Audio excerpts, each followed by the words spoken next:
Okay, I hope everybody's back. So now we are moving on to chapter 4. And chapter 4 is actually even easier than chapter 3. And it's just an extension of the idea based on the contribution margin concept.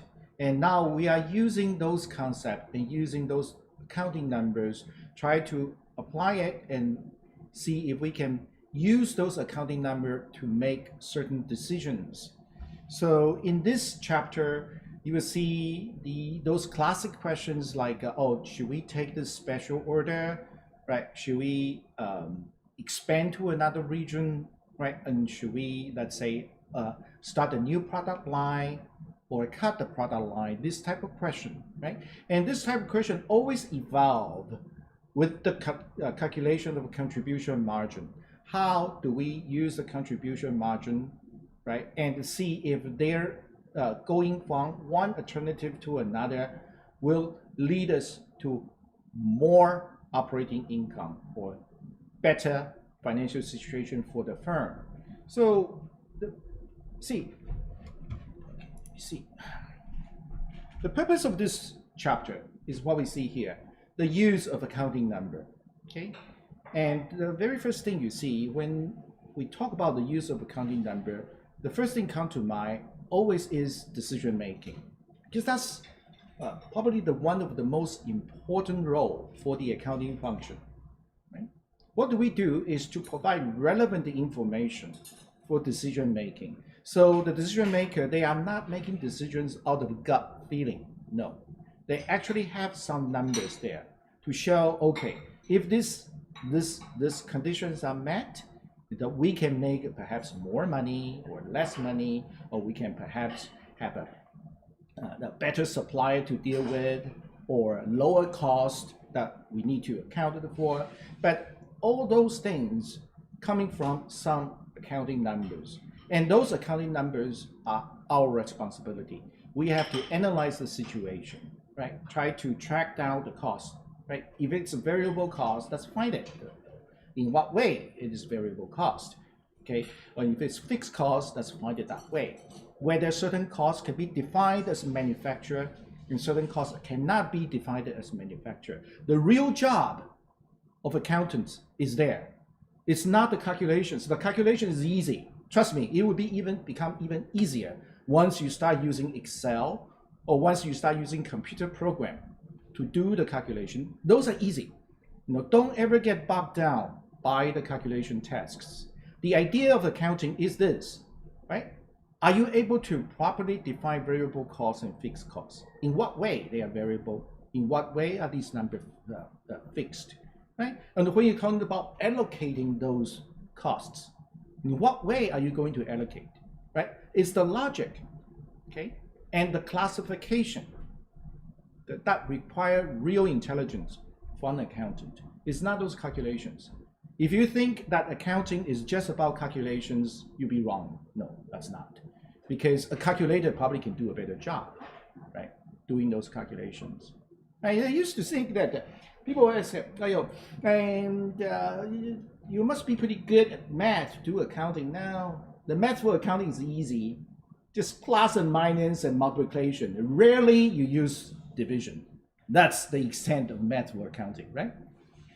So next time you say, oh, nah, I only know plus, minus, multiplication, and very little division. If that describes you, yeah, that can be an accountant, right? So don't worry too much about that. So how do we get to that point to make decision? It's what we do, something we call the differential analysis. Okay, in differential analysis, the approach is that we try to calculate the different costs.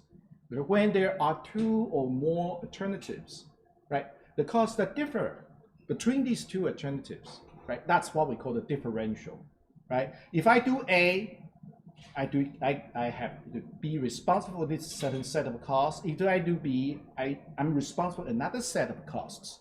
So A and B, there exist some differences, and that's what we call a differential cost. differential analysis. So here it says that costs that change in response to an alternative course of action. So if you look at this graph here, okay, status quo means what we're doing right now. The alternative is that we are changing a course of action. So in this example here, the alternative will yield us more revenue, but yet in the same time, the variable cost will be more. Okay, but when we take a look at the contribution margin, the revenue minus total variable cost, they give us the contribution margin here and also the contribution margin here. We see in the status quo, we have $500 left to deal with the fixed cost, to deal with our bottom line. Right? Over here, we have 600 to deal with. Oh, from this point on, we can see, right? Okay, the alternative made us a little bit more money, right? If the fixed costs remain the same, right? That means, yeah, the alternative probably is a better way to go, okay? But when we deal with this type of differential analysis to compare between two alternatives, right? There's one thing really important that a lot of students make a mistake is what is relevant and what is not relevant cost. The relevant cost and non-relevant cost is a very, very important idea in accounting.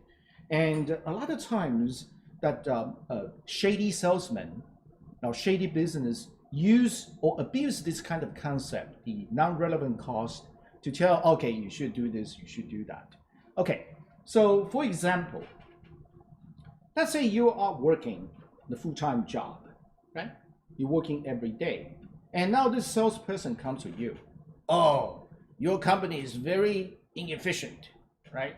You should let them, you should come to us and buy this 5,000 set of adult diaper so they can sit there the whole time doing their work, right? So they won't get any break. They will be much, much more efficient, right?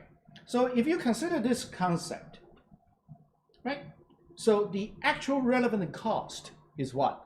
The money you have to put forth to buy that adult diaper and force your employee to sit there, right? But on the other hand, the money you pay to your employee is a fixed, it's a salary.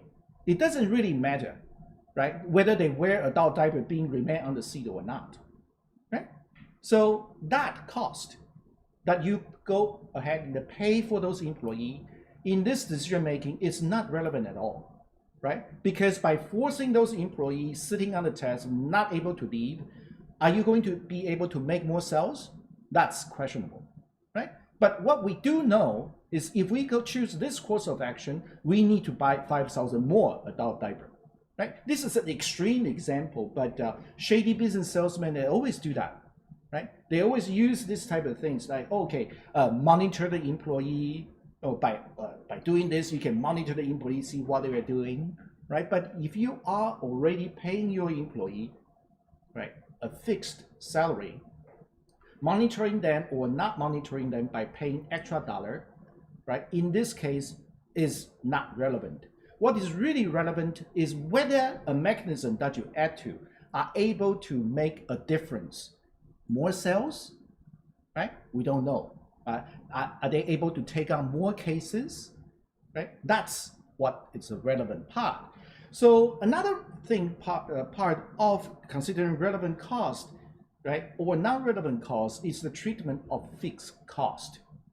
Right? Remember, when we consider a short-term decision, right, the fixed cost portion remains fixed. Similar idea to the earlier example that I gave you, the money that you need to pay your full-time employee. So if I'm using my home as an office and I have to pay like almost $4,000 for the rent, that's considered fixed cost, right?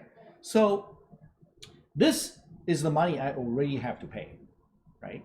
So if an alternative decision is not going to change that, this is considered non-relevant, okay, information. So let's take this example, right? It's the same, lemonade example. Do you guys like Star Wars? Anybody like Star Wars? No? Good. So I use this example, Chewbacca Lemonade Incorporated. Yeah. You guys Chewbacca? You like Chewbacca? You know, one thing about Chewbacca, I think you guys don't know, right? You know, I guarantee you guys don't know about Chewbacca. It's real. You know do you guys also know Ewok? Know Ewok, right? But do you guys know that Chewbacca actually speak Ewok and Ewok speak Chewbacca? Do you know that? Because when Chewbacca speak, right, it's always like Ewok, walk, right? And Ewok speak is always Chewbacca. See, it's not something you don't know about Star Wars. Chewbacca speak Ewok and Ewok speak Chewbacca. Yeah, good. Yeah, you learn something new, right? TIL. Today I learned Chewbacca speak Ewok and Ewok speak Chewbacca. Good. You learned something from today's class now. Good. All right, let's take a look at this example. Let's say Chewbacca Lemon Incorporated has a fixed cost of $20,000 a month, a variable cost of $500 making a batch of lemonade. Okay? So using this information from last year, we learned that CLI average making 10 batch per month. Okay, so using this information, what would be the cost for one batch of lemonade? Let's try to calculate this over here. Hold on. Let me get my writing pad.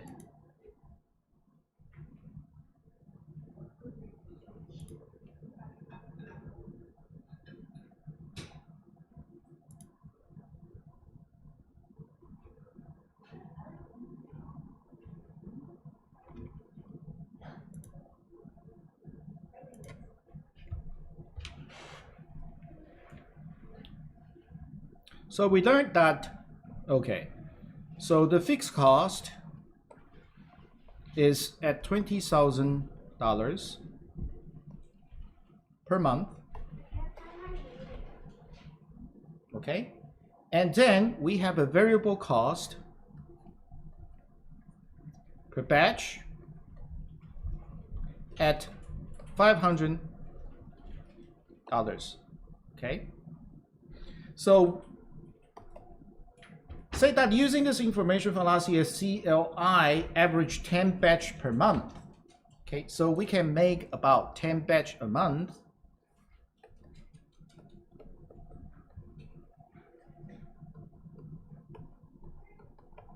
That means $20,000 plus what? 5,000. We get $25,000 for 10 batch.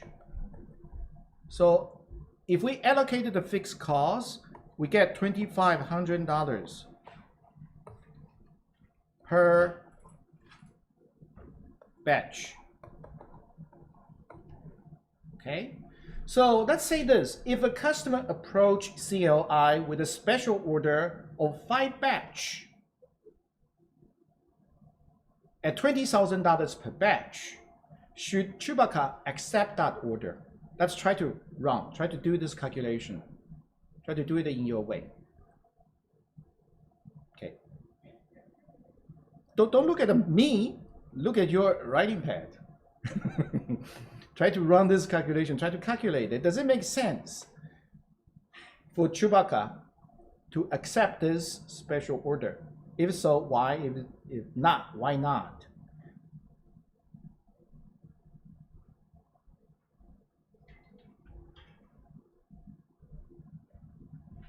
It's not even gonna cover the cost of making one batch.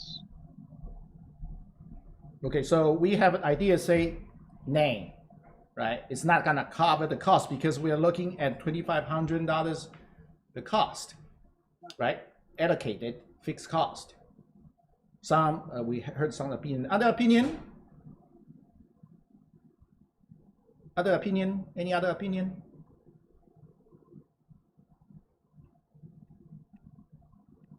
Never mind. $20,000 is a fixed cost, so even without, he's gonna pay it anyway. So we will accept the order. Yeah. See, the idea here, that's we call it. This is we call the full cost trap. where the trap is set is here. You have already done paying for that fixed cost, right? If you have the capacity, why don't you make more, right?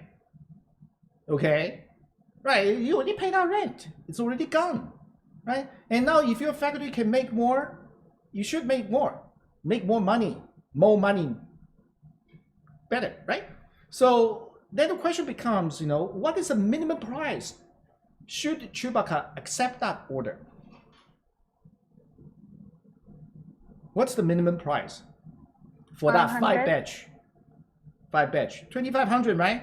Because as long as we can cover the fixed cost, the portion above and beyond that fixed cost is what? Contribution margin, right? Okay. For every unit we made, we have that unit contribution margin to go towards our bottom line, right? So as long as that price is more than $500 variable cost, we should make it. Why? Because the fixed cost here for this decision is not relevant. You're already paying for it, right? Even though the allocated cost is 2,500, but this number is actually misleading, right? Because the fixed cost is already done paying for it. The same idea, we used that earlier example of that ridiculous adult diaper idea. You already paid your employee a full-time salary, right? It's already gone, right? It doesn't really matter. They're just sitting there, right? So if you bought those adult diapers, first of all, those employees probably get very angry. What, I can't even leave my chair, right?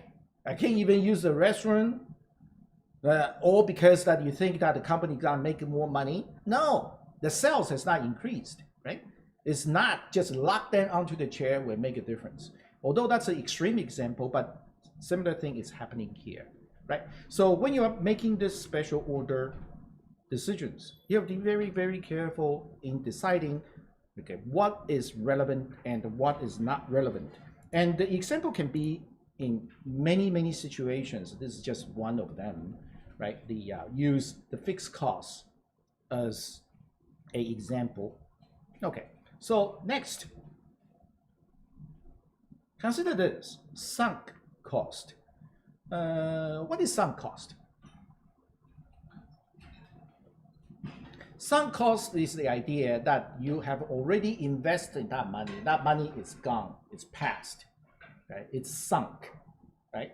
So let's take a look at this example here. It says that Chewbacca Lemon Incorporated invest $240,000 in a new machine that would last 10 years for making lemonade. Oh, good. Yeah, very nice machine. But however, customer would still prefer hand-squeezed lemonade, right? Therefore, Chewbacca sent all 10 employees for special squeeze training, okay? And $1,000 per employee, right? So for the month of August, Chewbacca is facing the alternative of either switch to the machine or remain hand-squeezed, okay? What costing information should be considered in the differential analysis? Let's think about it. Let's put information side by side.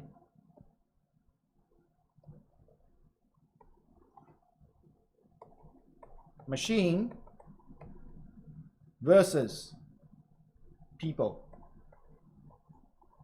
Wow, we're talking about what, the Terminators here, right? The Skynet lemonade maker. Right. So, okay, there are two decisions here. Let's go from machine. So what information should be considered, right, when we are evaluating these two decisions based on this information here? All right, so we see that Chewbacca Lemonade invests $240,000. So decision one over here, there's $240,000 here. Okay, and how about decision two here, people? Okay, so 10 employee, $10,000. Okay, 10,000. right. So these two alternatives here, right? But is this information right? No, because we have already done paying for this 240,000, and we have already done paying for this $10,000, right? Okay, it doesn't matter which decision we choose, right? Okay, the price that's relevant to either decision is what? It's the depreciation of 240 and 10 years. That would be $24,000 depreciation, right? And it exists on either side, right? So it's not relevant again, right? Okay. It says here, for the month of August, Chewbacca is facing an alternative to switch either machine or remain hand squeezed, right? So as you can see here, right, for either way, right, it doesn't really matter because you already paid for this. You also already paid for this, right? Either decision should not consider the prior information into the decision, right? Because it's considered sunk.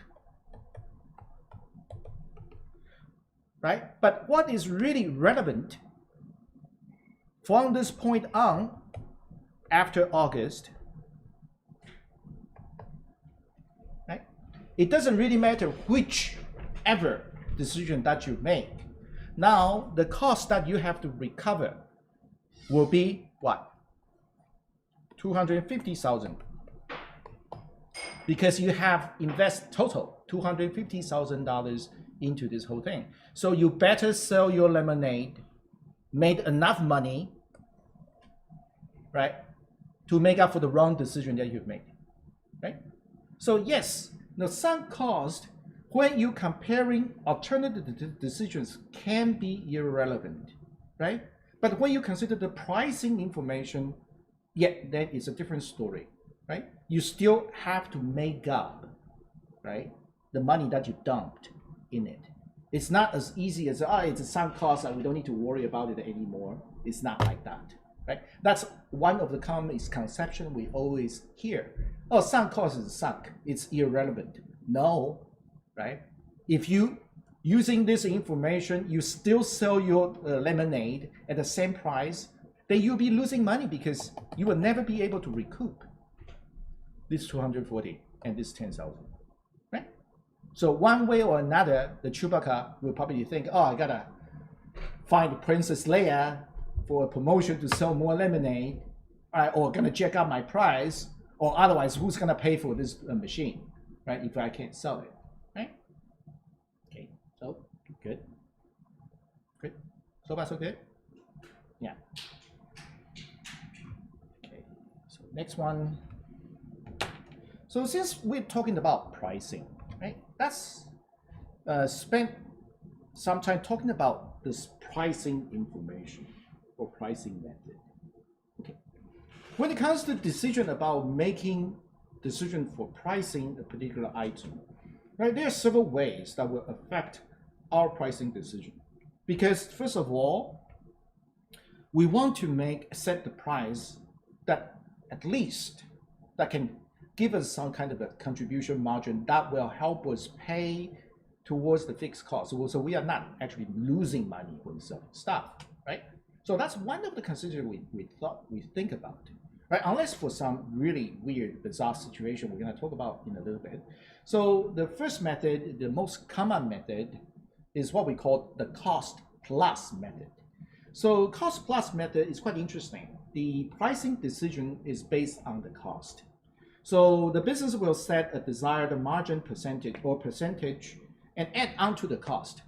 You may say, okay, I don't know, I want to make 20% margin, right, or 50% margin, right? So I add that margin onto the price, so you got your sales price. So when you consider the life cycle of the product or entire value chain need to be calculated first, because you have to figure out how much exactly, right, does it cost to make a certain machine, right? For example, this nice phone here, right? The operation of a phone is very complicated. There's R&D in it, right? There's so many different parts in it, right? There's a huge production line to consider. There are different product line to consider. So when it comes to calculate the cost of this phone, it can be quite a headache, right? How do you allocate those fixed costs, right? How do you allocate that the investment you made 10 years ago that you still try to recoup today? So when it comes to consider the entire life cycle of the product, or try to pull up all the costs together in order for the cost plus method, sometimes it can be really, really hard. You may end up making the wrong decision because you over-calculate a certain cost pool or under-calculate certain cost pool, right?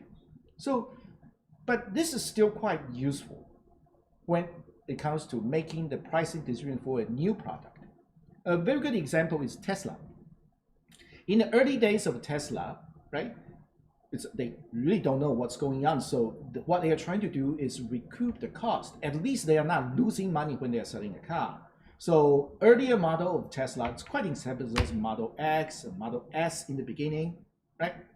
What they can do is, okay, it costs this much. Let's set the cost plus a certain percentage, right? So we can try to recoup that cost. So in cost plus method, volume will greatly affect your revenue, okay? But it is difficult to control the sales price, okay? Because you don't know what the sales price would be, right? Until you have all the costing information in place, right? Then you can decide the sales price, right? Still, even though when the sales price is determined in the cost plus method, it is very likely that you will make an error, make a mistake, making those cost plus decisions. So there are companies who are very, very good at this pricing method. You know which one? Is this. When it comes to cost plus method, Costco is the number one. You can't beat them. Right? Costco has a very simple way of calculation. So okay, I want to make X% of margin on this, on everything, right? So they can set the margin, right? But what they are very, very good at is that they can beat up the supplier. Give me at this price or I'm not gonna carry your product, right? So they beat up their supplier, so they set this margin, they can still make a lot of money, right? So for Costco, it is not difficult to control the sales price because they can beat up their vendors, right? You want to get in bed with the Costco? Okay, this is what you're gonna do, okay? So Costco or retail company, big retail company, right? They can use this cost plus method, right? How about other method? The other method is what we call the target pricing method. Then in this scenario, the price is based on the customer's perceived value of the product, right? Or the price that competitor would charge, or design the revenue that is set in advance, okay? Once you have the desired revenue advanced, then you can decide the target cost.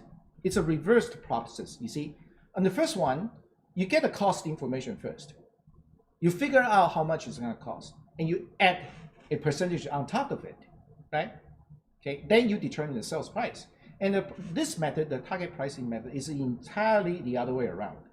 That's determine the price first, and determine how much you wanna make. And then we have the target cost. Over here, you see, the target price, $1,000. I want to make at least 500, so the target cost would be 500, no more than 500. Okay, so in this case, the sales price is predetermined. Okay, but the ability to control the cost will greatly affect profit. Right? So just like Toyota here, right, or big car manufacturer. They know, okay, for the next sedan, we can't go more than 35,000. 35,000 is just the people are going to take today, right? And then, hey, at this price, we still want to make X amount of dollar. Our revenue must be this way, or otherwise our stock price will go down, okay? So when these two information are set, the only thing that they can control is the target cost. So if this company are able to control costs very, very effectively, right, then they can have a revenue, right? So company like Toyota is probably one of the best example when it comes to this target pricing method, right? Because they have a very, very efficient way to run their factory to get the cost at a certain point. Also, the Tesla's newer model, they are running at this method as well. I set the price for the Cybertruck. Okay, this is the price for single motor, this is the price for dual motor, and this is the price for triple motor. That's the price, right? And then how much you want to make. Okay, now Tesla is strong enough, they are smart enough. Now they are able to control the cost because now they don't own the IP to their battery, they already own the IP to that self-driving thing, right? So how Tesla can turn a profit is entirely based on their ability to control the cost. So if you want to buy Tesla stock, that's all you need to look, right? Because sales is not something you don't need to worry about. What you need to worry about is, are they going to be able to control their cost? If you see signs that, oh yeah, they are able to control their cost, they are going to manage it, they're going to do quite well, then they are worth buying. Right? So it's quite interesting. You know, I think first class we talk about Apple's pricing, right? Some of you laughed. Version number times 100. That's ridiculous. No, it's not. That's indeed exactly how it is done, right? How much customer can accept, is willing to pay for the next version of iPhone, $1,200, $1,300. I don't know. They think it is, right? So they set that target price because it is perceived, right, value of that. So in this kind of situation in Apple, right, the perception of their product is very important. Right? They have that maintain that marquee status. Right? Okay. Like me, my age, quite interesting. When I was when Apple was putting out all those iPod, the original version of iPod, right? They have a very nice advertisement. This white silhouette dancing to the iPod. You guys remember those ads? You're too young. You're like babies, right? Right. Okay. But at that time, it used to be the point that the advertisement was so successful, right? If you don't have an iPod, nobody's gonna talk to you because you're just uncool, right? I think there's a period of time for iPhone as well, right? You gotta have an iPhone, right? Or otherwise you're just uncool. You're just like, no. Right? So think about those kind of things, right? Pricing method. There are many, many ways to pricing method, but these two are the most common ones to consider. So let me pause this here for a second. I know some of you may think, you know, how come, Professor, now we are not getting to hands-on calculations as much as I would like to? Because in the end, like I said, accounting is not about calculation. It's more about things like this. You have to make the decision, you have to understand how decisions are made. Right? That's more important than I hold your hand through the calculation. We will still do that, but just this type of lecture is way more important than those dull calculations.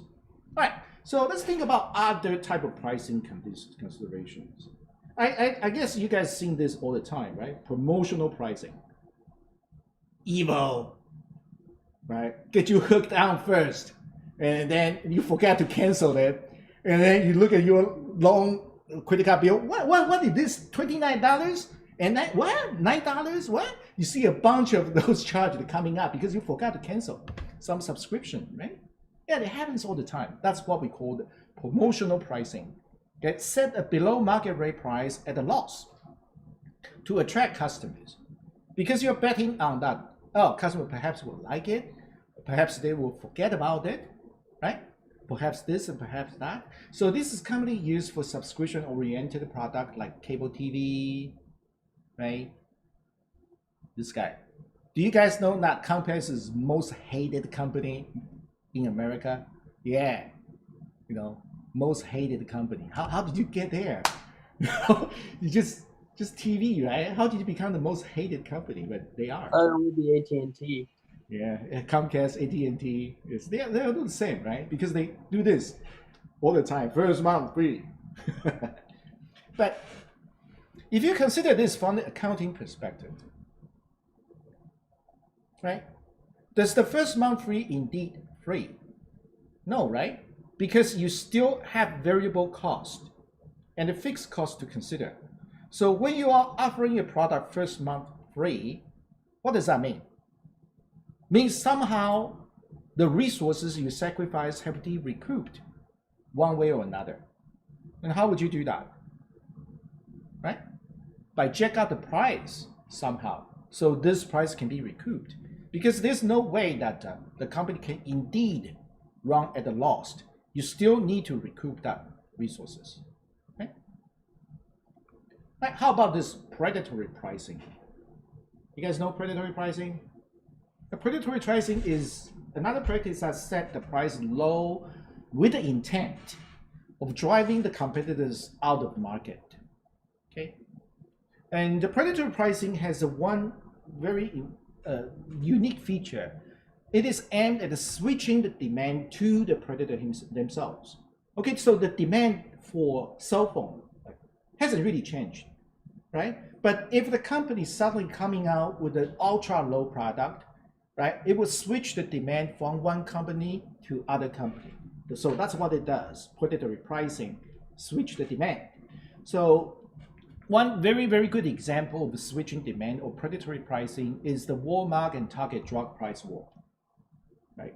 They've been doing this for a long time. They just set the prescription drugs lower and lower, even below their cost, right? Because they want to use this to drive out the competition, to get the people into their store, right? So one thing about the pricing for supermarket, it always this, they have a hook, something called the hook, and usually printed on the advertisement, right? They will print you like the ground beef at 69 cents a pound. Oh, that's so cheap, 69 cents. Yeah, so I'm going there. So once you get there, you buy other things than ground beef, right? You buy toilet paper, you buy water, you buy this and you buy that. So something else is going to recoup the resource you sacrifice for this promotional item, right? And in supermarket, they do this very much. So drug, prescription drug usually is the best hook, because you have to go there. Not only go there, you have to wait for your prescription drug to be filled, and you have nothing to do but hang around. And when you're hanging around, you're grabbing a beer, right? A loaf of bread, and that get people to spend money. So Walmart versus Target price war. Well, if you're interested, go look at it. It's very interesting, documented on the entire case. They also call something called dumping.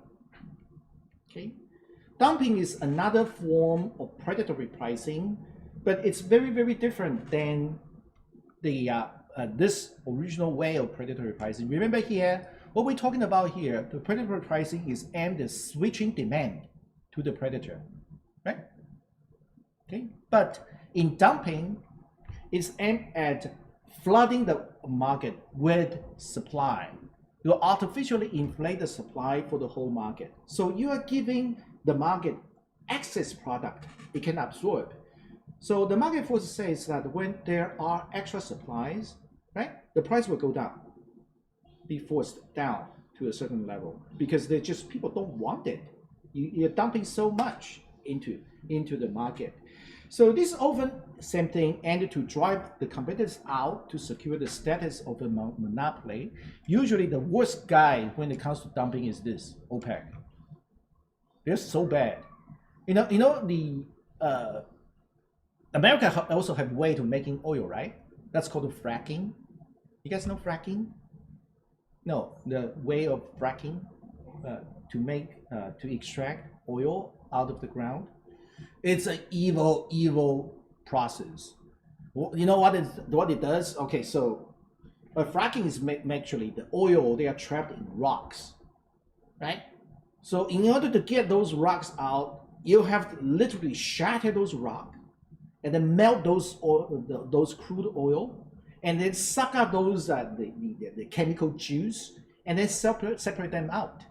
So you're talking about a process that harm the environment very, very much, because now the entire process involves many weird chemical that is pumped into the ground and sucked it out. And after you extract the oil, there's still a lot of waste, chemical waste that need to be dealt with, right? So fracking, although it can produce oil, but at a very, very high cost, right? And this cost we're talking about not just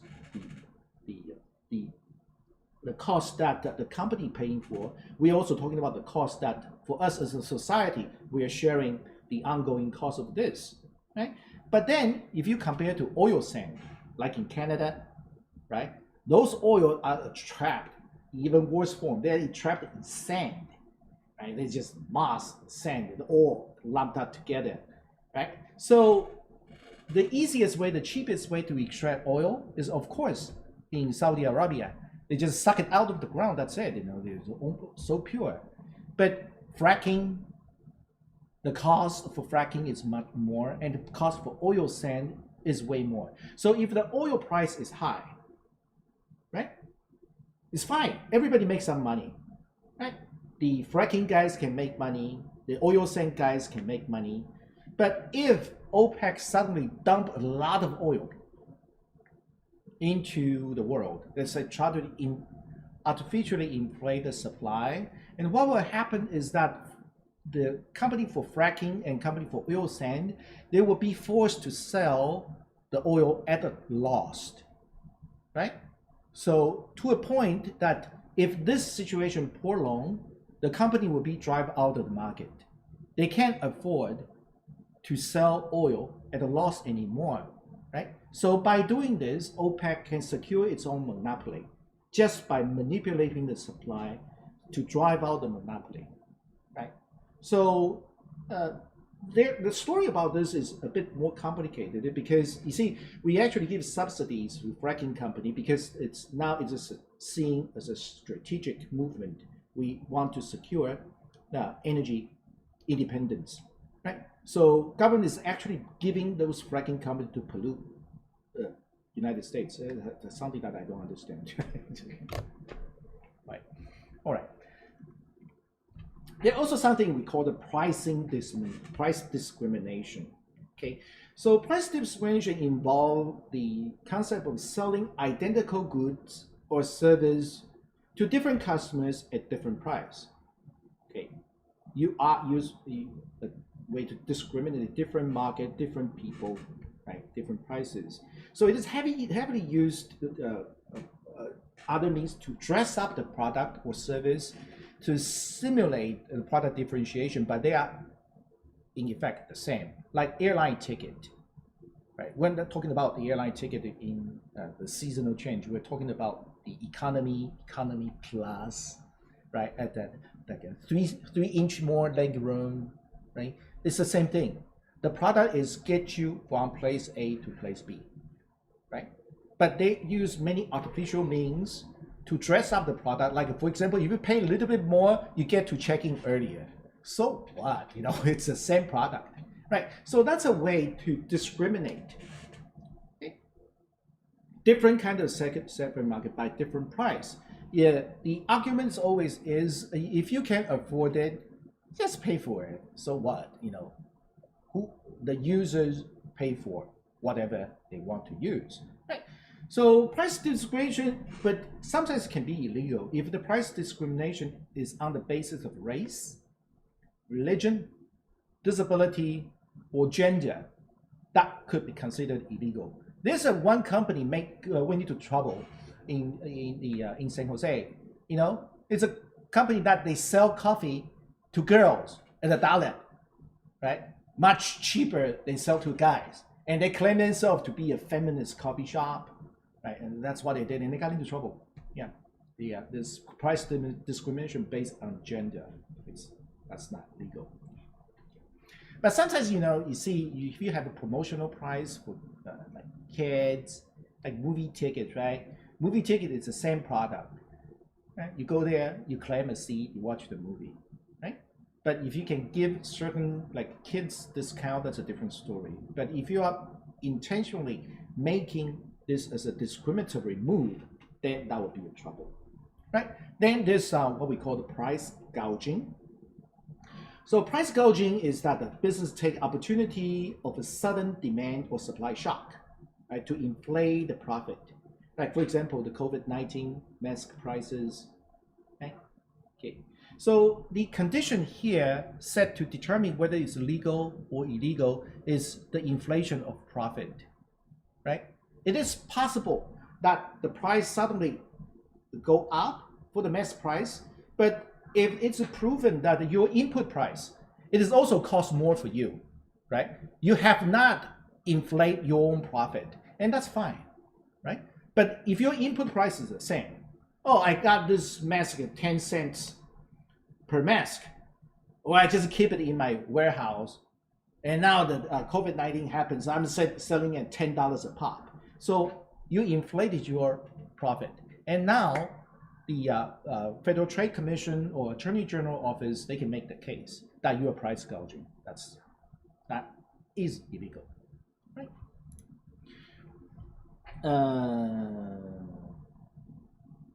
Yeah, let's take a break. Yeah, last break was till 7:30, right?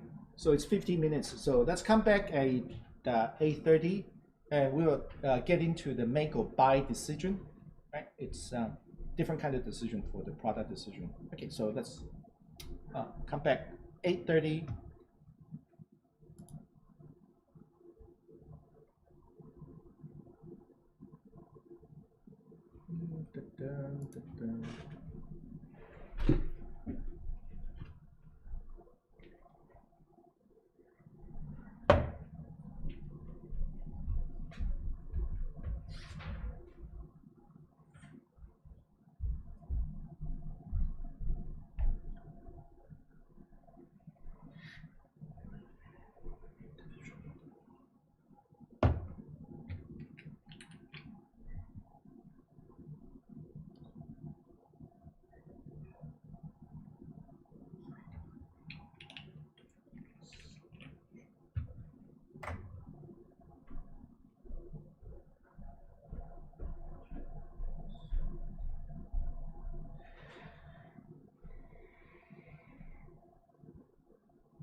Hey, don't fly.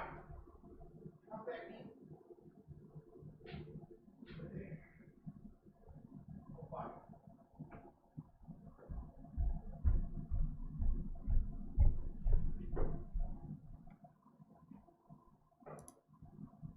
Now let's come back to class.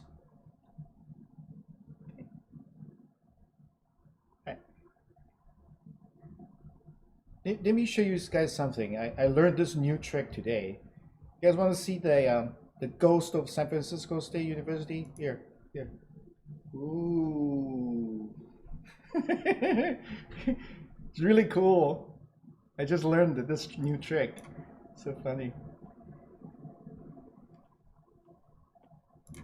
Oh, now I have to fix it.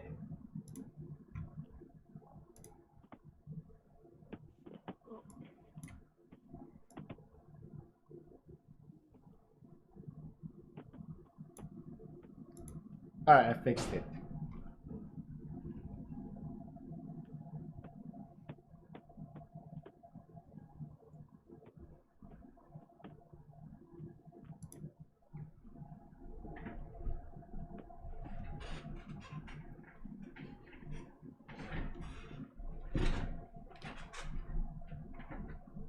Right, next.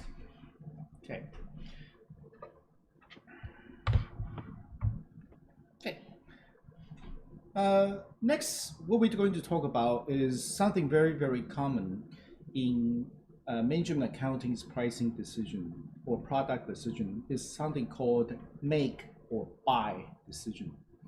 Okay, and the make or buy decision revolves you can, if you are making a phone, right? Of course, you can make it right, in your own factory, or you can outsource this and have it made somewhere. Remember when we talked about last class, we went through all this cost of goods schedule, remember, right? So if we were to make it ourselves, we have to go through this whole process. Consider the direct material, direct labor, manufacturing overhead, right? And then get all this thing in order to calculate the cost of goods sold. But when you are buying something, you're just acting as sort of a retail, right? So the cost of goods sold is just the input price of, let's say, the phone you're trying to buy. And the make or buy decision, you can, one of probably the most obvious example is Apple. Okay, so you know that Apple only design its product. It doesn't make it at all. Okay, in Apple outsource the making part of their phone or their computer to a very, very big company. It's called Foxconn. Of course, they have other product outsourced to other company, but the majority of Apple product is made by this company called Foxconn. And it's very nice that we do have many Chinese students here with us. So they have some idea about how big Foxconn is. But this is what a typical Foxconn factory inside would look like. They run like a military. They get up at a certain time. right? They actually like military guys in the weekend at 6 o'clock and march them into the factory, in a very orderly fashion, right? They were inspected to see if they carry any kind of phone or devices. So they're controlled very, very strict. And the faculty are so big, about the size, okay, of the entire city. That's how many people are there committed to make an Apple product. Because you see, when Apple announced a new product, people literally go crazy. They just couldn't wait. And the day that the Apple store opens, right, all the people in line, they want that product in their hand. So literally Apple have to make all these things, all these phones in a very, very short amount of time, right? And that cannot be possible without a big factory, big operation like Foxconn, like that, right? There are a lot of times that people are talking about, oh, why not have Apple make those phones in the United States? But the problem really is that America already do not have that type of infrastructure anymore. Have that many people in a city dedicated to make one product, or have that type of infrastructure that you can get parts A from the factory next door and part C from over there. It's integrated the entire city almost into making one product. Okay, so let's think about from an accounting perspective, right? I see some of you type here in the chat window. So we will use this chat window to guide our discussion here. So what are the pros and cons in your opinion? You can speak up as well, and we can also use the chat window to track our discussion. So how do you think? What are the pros and cons from the accounting perspective, right, of having Apple working with Foxconn? Yeah, it is definitely cheaper. The Kulan is right. It's definitely cheaper. Labor cost is low. Cheap labor. Okay, labor is low, right? And not only the labor is low, right? Apple does not need to worry about running its own quality control, okay? Running its own operation to control so many workers, pay their insurance if they are considered employees, right? Okay, and some say the less liability. It's true, because now if you are having your factory in a jurisdictions that there are less labor protection, less human rights protection, right, then you may not need to have that much to worry about. Okay, so yes, all these things can be true, because you see, from country to country, certain countries have a certain advantage in doing certain things. So for Apple, it does make sense for them, right, to have those products made in China or made in other jurisdictions. Because from Apple's perspective, America is not the place to make. America is the place to sell and to design and to service, right? And in the end of the day, if you really think about this, how the economy works, right? The money is not in the making. The money is in the service. The money is how we make this phone, right? And to work with different carriers and sell this in United States. The making part, right? That's not where the bulk of the profit goes, right? So Apple doing this by by making their phone in China or in another jurisdiction, for Apple, accounting wise, it may make a lot of sense. But what's the con? What may be the problem for this? Some say unethical. I think Apple is moving out of China to Singapore or somewhere else because China is getting too expensive. Yes, it's true. China is getting more and more expensive nowadays. And an issue right here is what the Americas, one of the biggest argument of this is what we call the technology transfer, right? I just hear even like the engineering, they have like more engineering and it's just much cheaper there. When they're like in the factory, they needed like for a chip, to make like the phones. So they use like the cheap engineering there. Yes. I just like read it, especially like I think a couple days ago. I just read it in news. Like the reason that they don't want to move to the United States. That's because of the engineering that they're using in the factory there. Yeah, because you see, when you buy something, you buy the whole package, right? They are responsible for those things. They are responsible for making new machines, improvements, because all Apple has to do is to negotiate with the head of Foxconn. All right, this is the quality that we want. We only allow 1 unit, bad unit in 1 million units. Or they can make these certain contracts to make sure that the quality, the time, right, and the cost at a certain point, right? But it's not the case that if you run your factory, you can manage your factory like that. Especially here in the States, it is difficult. It is difficult because there's union, because of labor laws, right? Because the value adding process in the United States, every time you go through A product and it goes to B and goes to C, the value adding process is expensive in America, right? But the cons of this is, like earlier I said, the potential for technology transfer. Because when you have a factory like that, like this, right, making all the phones, you have to transfer the technology for them to make those things. And those people, they know how to make phone now, right? So they can use this technology they learned, the technique they learned, to make other phones. And that's exactly what Apple is facing right now. China now can make high quality phones, right? Other brands of phones, but they can look not as good as Apple, but the quality wise, because they learned this process, right? Now they can make a phone almost as good, almost as durable as Apple phones. So that's a big problem. It's not just IP laws, theft of IP laws, that you are really transferring technology to another company, another area, right? To allowing them to have that capability to compete with you one day, right? So look at this. If Apple ceases to work with Foxconn, what's going to happen? They still have that capability to make phone.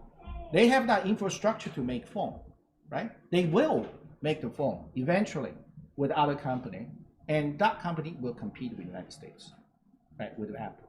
So that's what Apple is facing right now, right? But not really knockoffs.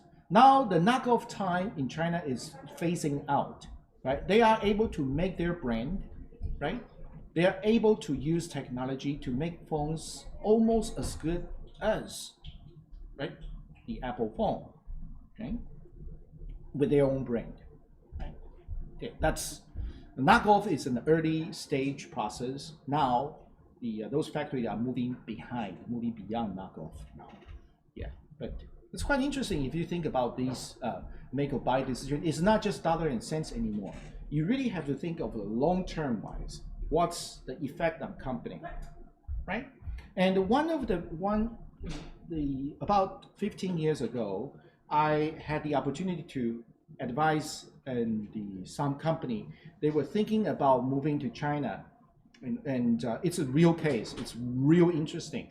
And the business owner, they just can't make sense of it.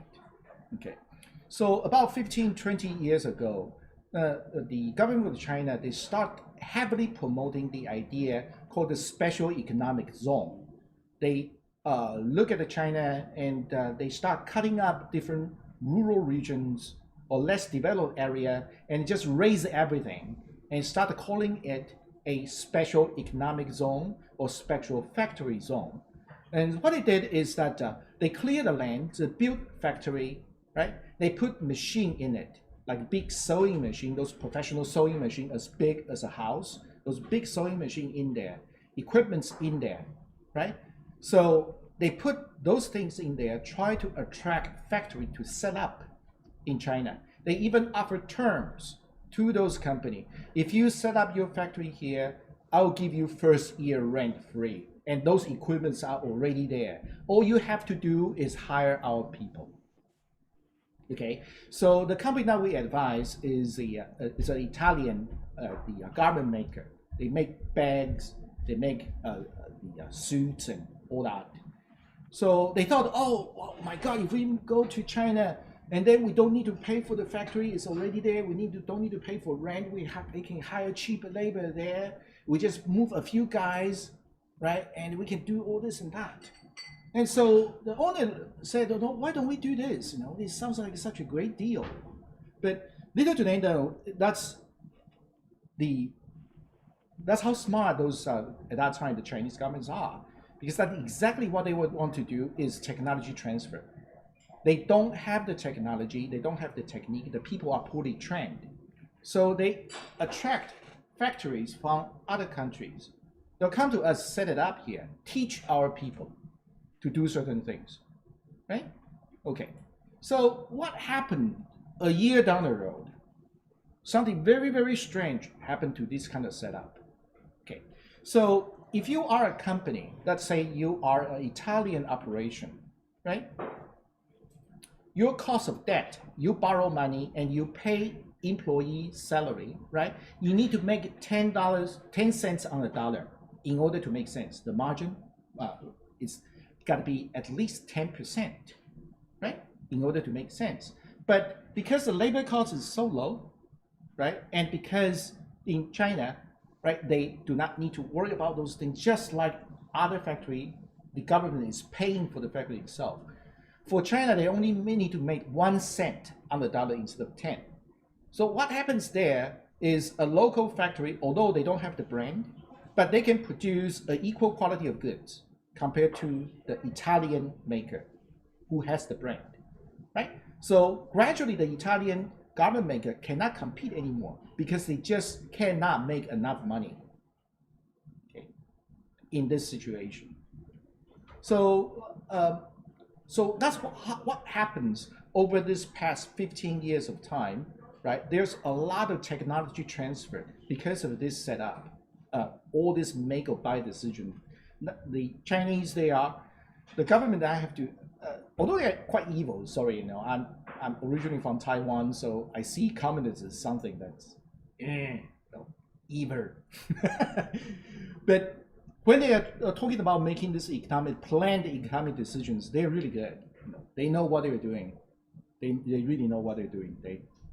That's why so now it's people start to realize, you know, that they have this huge giant monster that we cannot control anymore. That they know the technology, right? They know how to make the goods, and now they are switching their economy to be more self-sufficient. Oh my God, it's kind of scary. Okay, so let's take this as an example.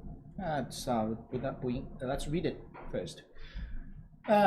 So product decision, okay, facing a rising labor cost and rent. So Chewbacca Lemonade Incorporated is considering a strategy to outsource the lemonade to a reputable soft drink maker. So if outsourced, CLI could save $60,000 on rent. In addition, the variable costs on lemonade and labor could also be saved.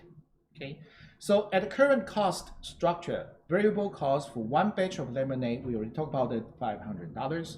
How about, but however, the vendor's price for one batch of lemonade is $600. So how would you advise Chewbacca regarding this make or buy decision?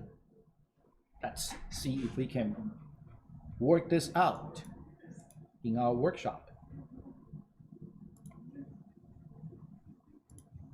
Okay, so the technique of solving any kind of managerial accounting questions, I know most of you would think the first instinct is to think if there is any formula that I remember, that I knew, can just plot it in to solve it. Don't do that.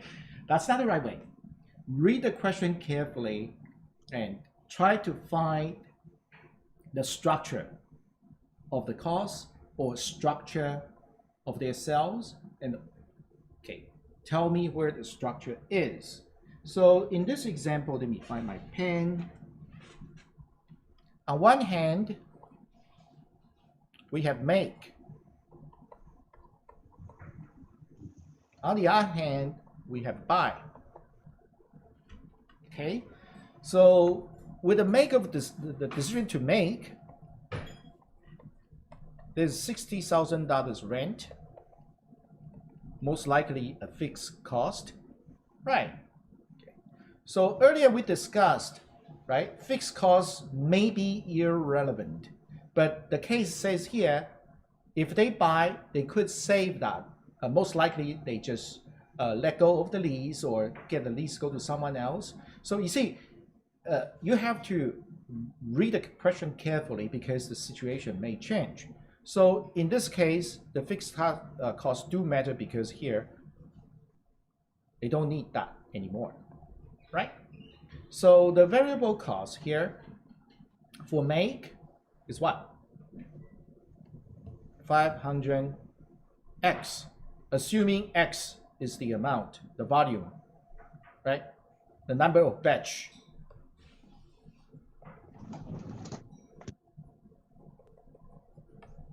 Right? Over here, what's the cost structure for buy?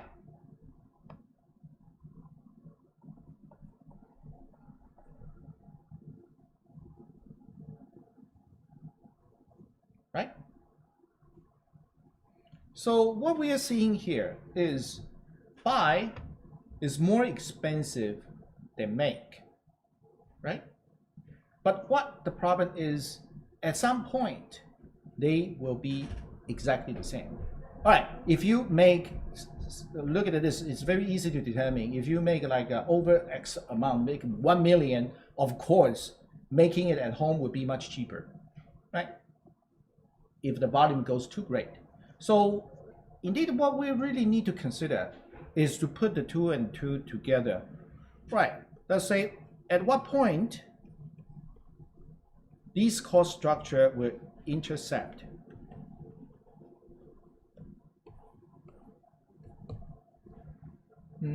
So that's the point when you have two lines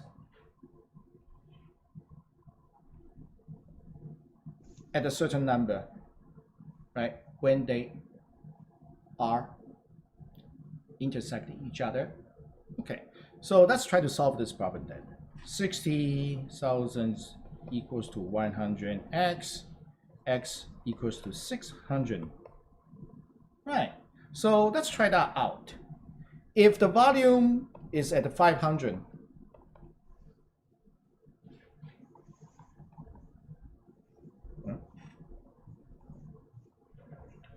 batch, what will happen? The cost will be 60,000 plus what? 500 times 500, and the other one will be, okay, what, x is what, 600? Oh, sorry, just clean this up here.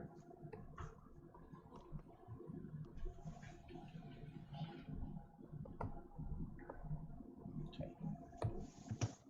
Right, so this 600 become this point, right? Which means above this number, it may make sense to make it at home. While it's below that number, right? It may make more sense to buy, right? Okay, did you see that difference here?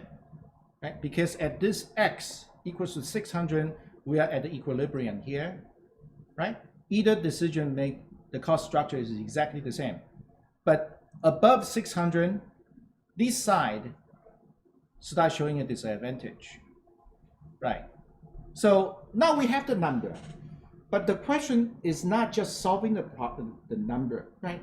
As an accountant, the real issue is how you're gonna advise the business owner, right? Now you find it's 600, right? How you're gonna tell your manager or tell the owner why or how to proceed? Triple can imagine it's probably not very smart, so we want to rely on you to make that right recommendation. So some of the consideration may be, are we a company going to make always less than 600 units batch? right? If there's a chance that we will grow above and beyond 600 units, maybe that we should remain make, right? Because our volume at the end of the day may be greater than 600 batches, right? That's something that you have to consider. It's not just, okay, oh yeah, simply, okay, 600 batches is the equilibrium, you know, how many are we making? So think about it, right? Like a real accountant, right? What would accountants do, right? WWAD, remember that. Remember that. I'm gonna ask you guys 10 years later, what would accountants do? Assuming that you become an accountant. Right. So make or buy decisions, questions usually structured this way, right? So what you have to do is to make one side make and the other side buy, right? And then find out either their revenue structure or cost structure and try to solve the equation that way. That's probably the easiest way to solve this kind of question.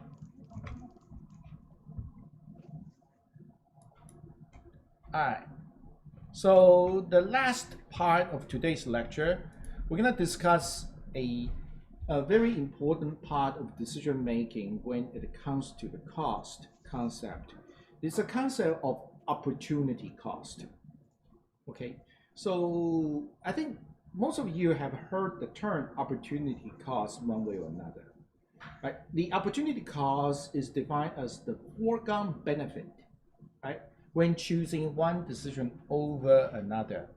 Okay, so because you see, for every benefit, or for every decision that you make, there are also a potential benefit that will be sacrificed.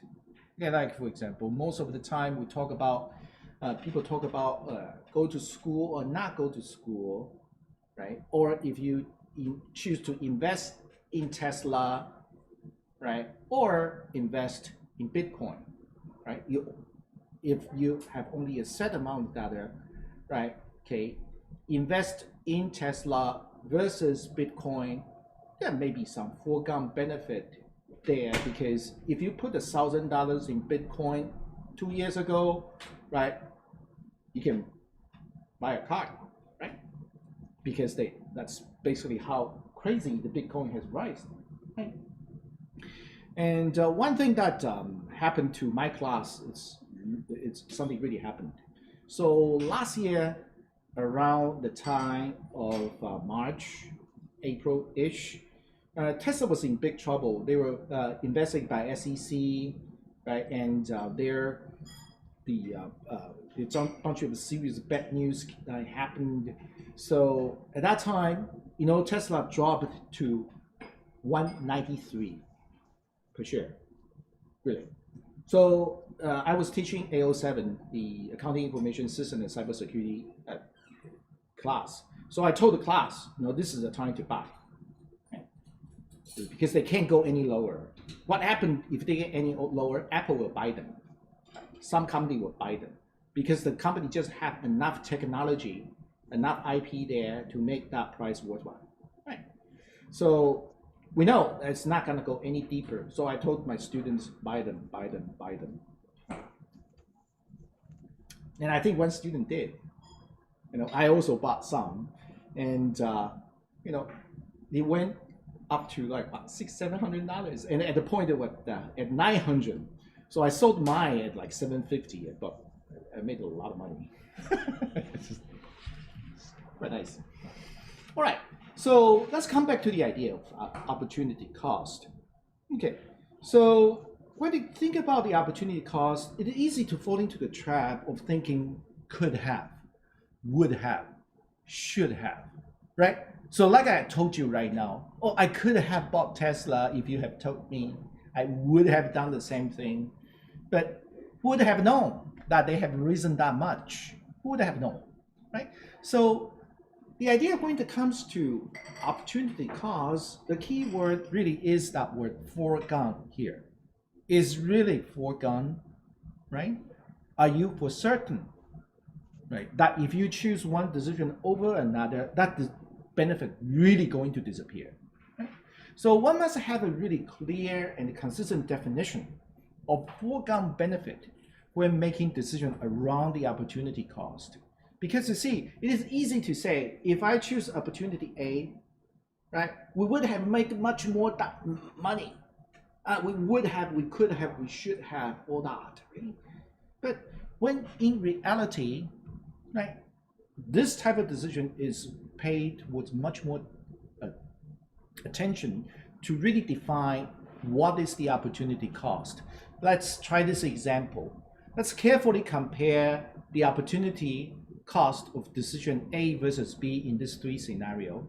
So in scenario 1, A get a master's degree at $12,000 and B says continue job seeking.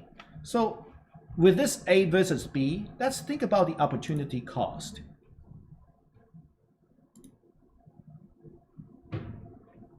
Remember, the opportunity cost is what? The foregone benefit, right? So in scenario 1,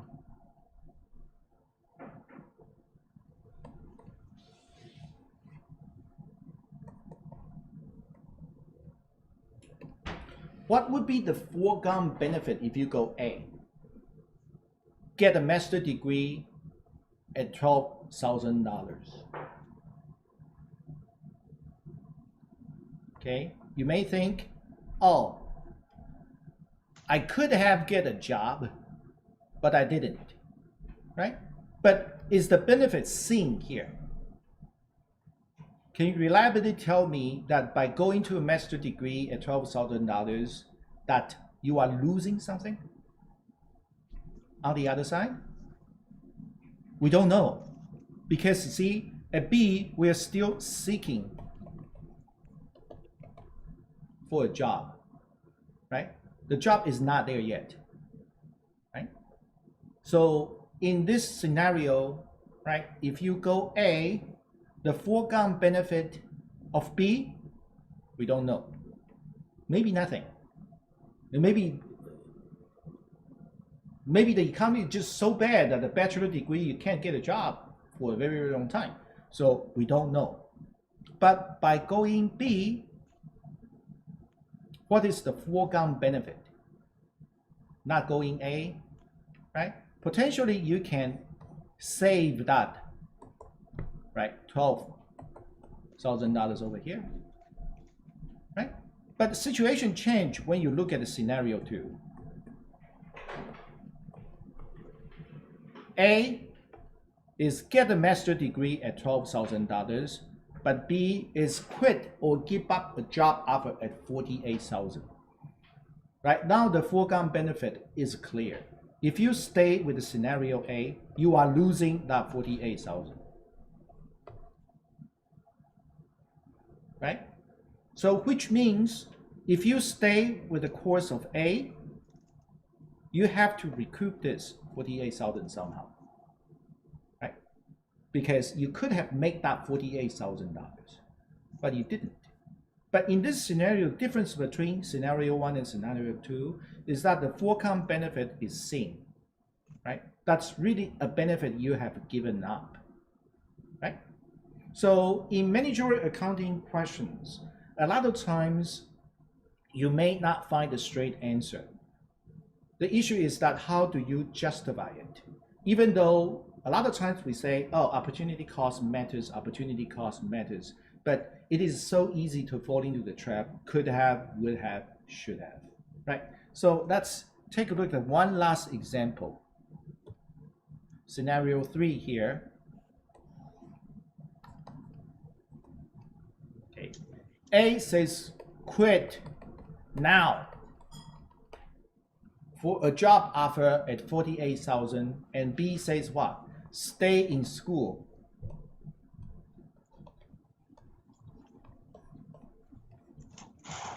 Okay, so if you go to B, then you don't get to do A, right? Do you see that? Okay, so now the opportunity cost for B is $48,000 because A says you can't get a job at $48,000, But how about if you go A, you really quit, right? And then instead of stay in school and become a professor later. Right? What do you think?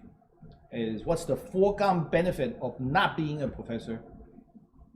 Well, I may tell you, it's not much you're missing here.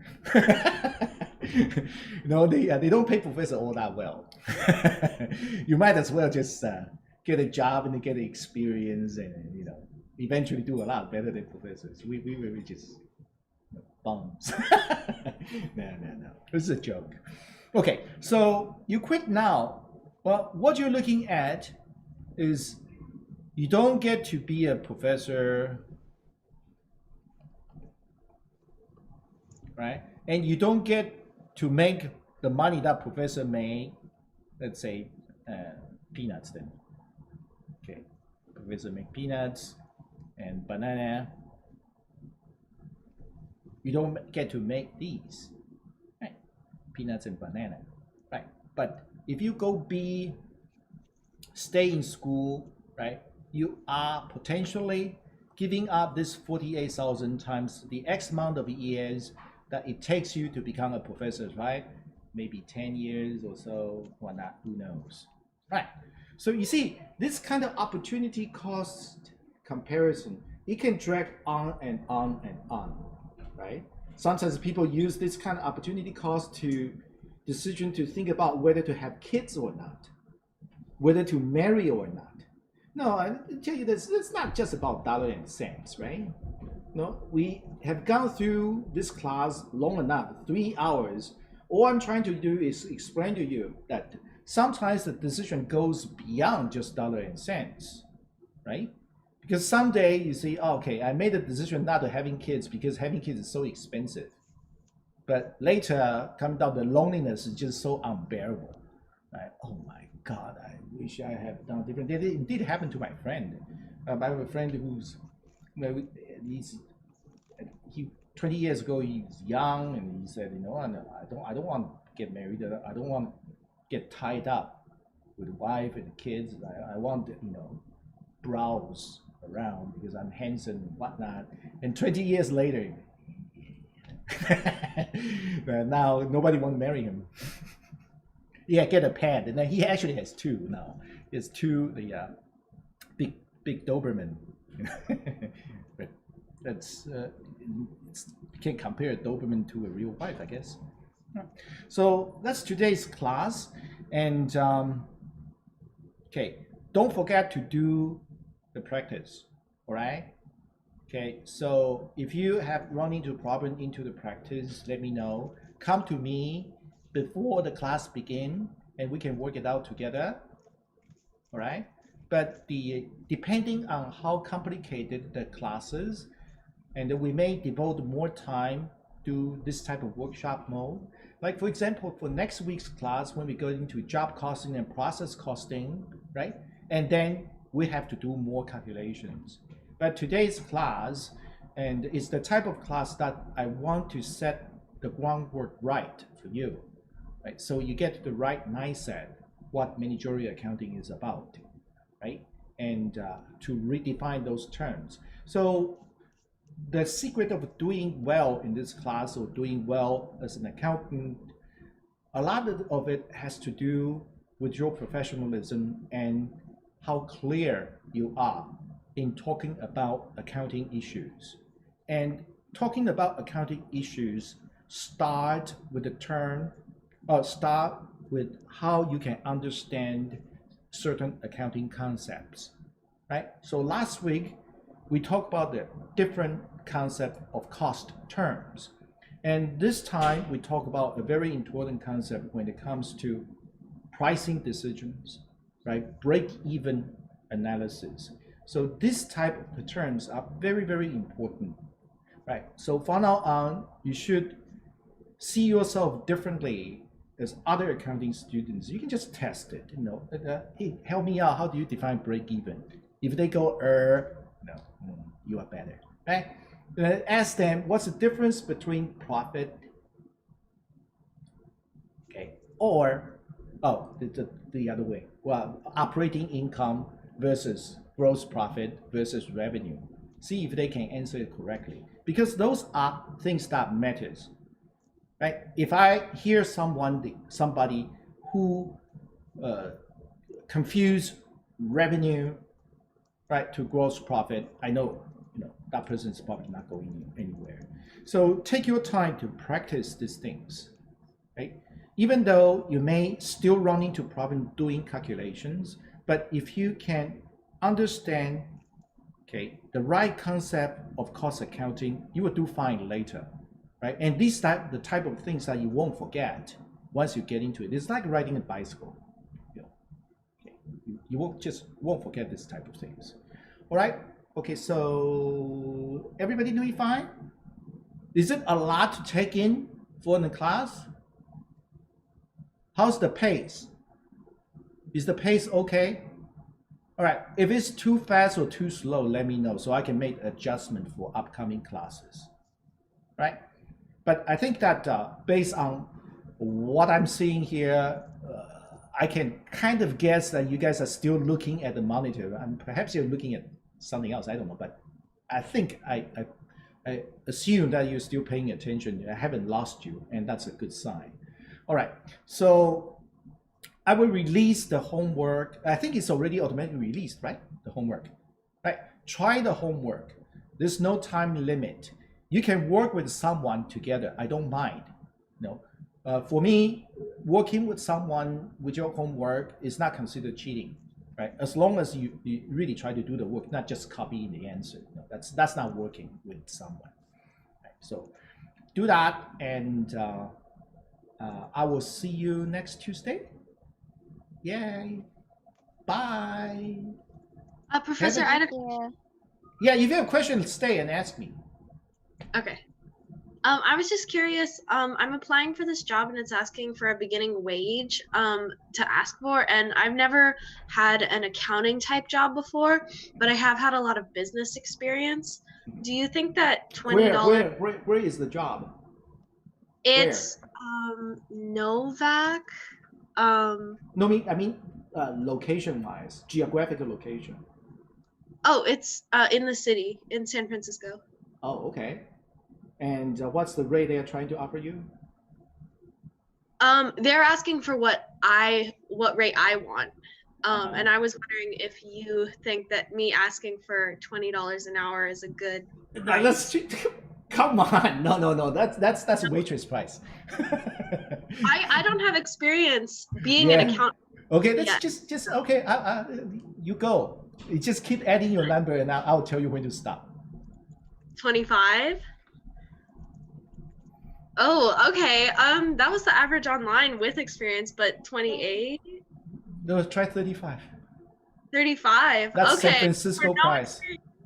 No, that's San Francisco price. You can't get away paying somebody in the accounting function without at least $35. And 35 is the most basic, the bookkeeping job. If you're talking about accounting function, when you try to be a staff accountant, you're looking at least 40. Okay. Yeah, that's all right. But Professor, I was looking for a job, but like the range that she just said, like 20, it was like, yeah, even like some people, they like ask for like 16.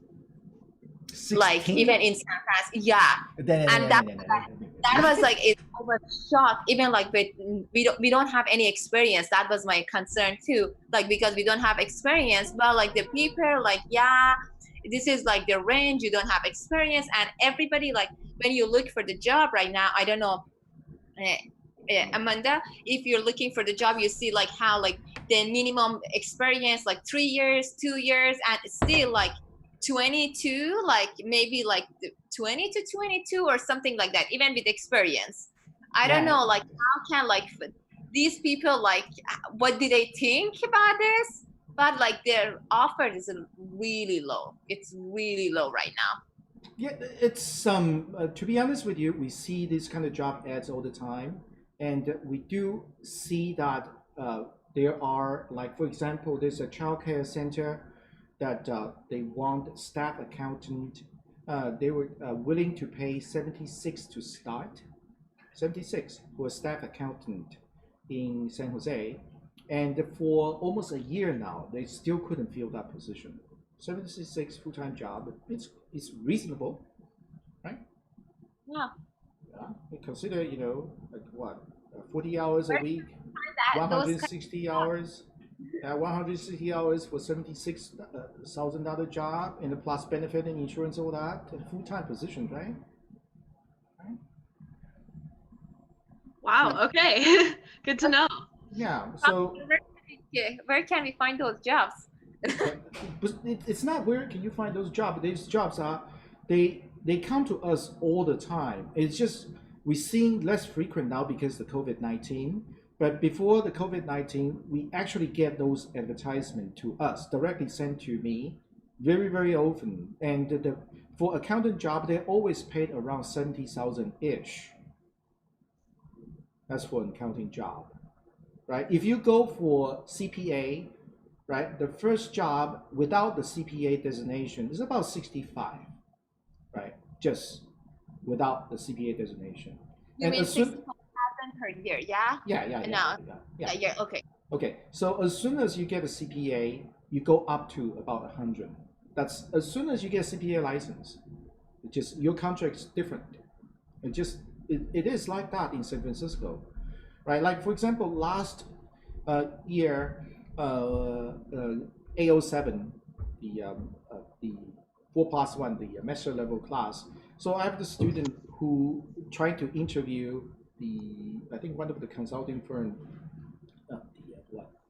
forgot which one of them. It's a good consulting firm, and the job is accounting experience but doing risk management consulting, right? So that student just learned about risk management from my class. That's it. She had no risk management experience. She just took what she learned about risk management and then talked about it, and her job was 120. And she got it. It's an inner city job. So it's and she hasn't even completed her master's degree. She was just in the middle of her 4+1. So the San Francisco, really, the situation before COVID-19, it really is there are more job than people. Right? Can't find people to fill jobs. Right? But if you say, oh, they offer me in 25, are they able to find people at 25? Of course they can. Of course. But the cost to them is that person just want a job now at 25. But very soon, what will happen is that you or anyone else will take that $25 job, and every day they'll be looking for another job. Because there's no way you can survive on $25 on a long-term basis in San Francisco. So the only logical solution is that you take this job now and taking that salary, and while you're in the office, you're browsing monster.com or whatnot, looking for another job, right? So the company can do such decisions, but it's a very, very dumb decision because you will be training employee and you will be looking for employee every day, right? And once they are out of the door, you can count the days, right? That you'll be just out of the door very quickly. So don't waste your time in those kind of jobs. Unless you're very desperate, you just want to get into a position now and use that as a stepping stone, right, for another job. You can think like that. But $25 an hour in San Francisco is it's a type of a job that they won't be able to keep people there, right? And for a business, one of the hardest thing in San Francisco is to keep your employee there. Even Facebook has this problem, right? People come in Facebook, they pay them $180, right? But they found out it's so expensive to live and all this and that, and they move out. They can't keep them. And San Francisco is like that. You have to pay people enough, right, to have them stay, right? So a lot to think it the other way around. So when you're looking for a job in San Francisco, they see that you just live in the city, and you give them some kind of assurance that, okay, I live in the city, I want to stay in the city, I won't move around. Well, they will hire you. because they just want somebody to stay. All right, any other questions? I sent you an email Yeah. because I kept trying to upload my video onto iLearn and it wasn't working. It just wasn't like the right format, I guess. So Oh, it just okay. wasn't I'll try to fix it for okay, you. I know. Yeah. If you send me an email of your problem, then I can help you with it or try and find a resolution for that.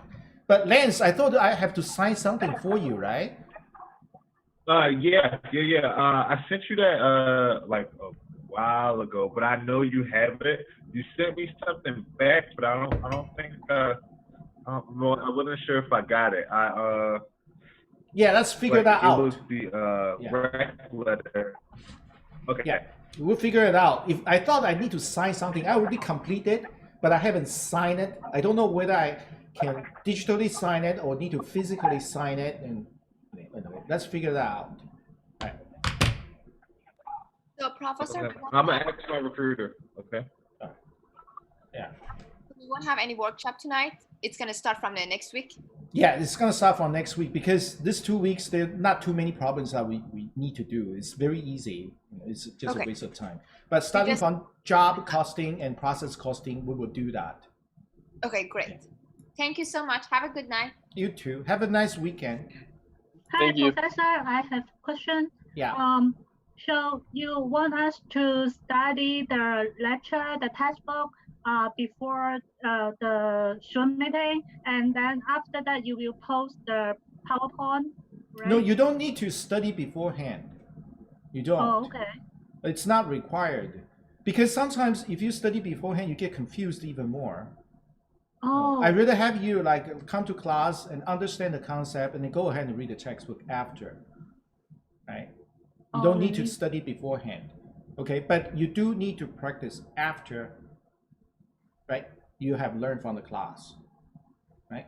Because I don't want get student to be too confused. You see, look, if you try to look at chapter 3 or chapter 2, right? The way they list the formula is not very easily understandable, right? So sometimes students really get confused if they go ahead and read the textbook first, and they get wow, what am I looking at, right? So take the classes first, right, and then read the study guide.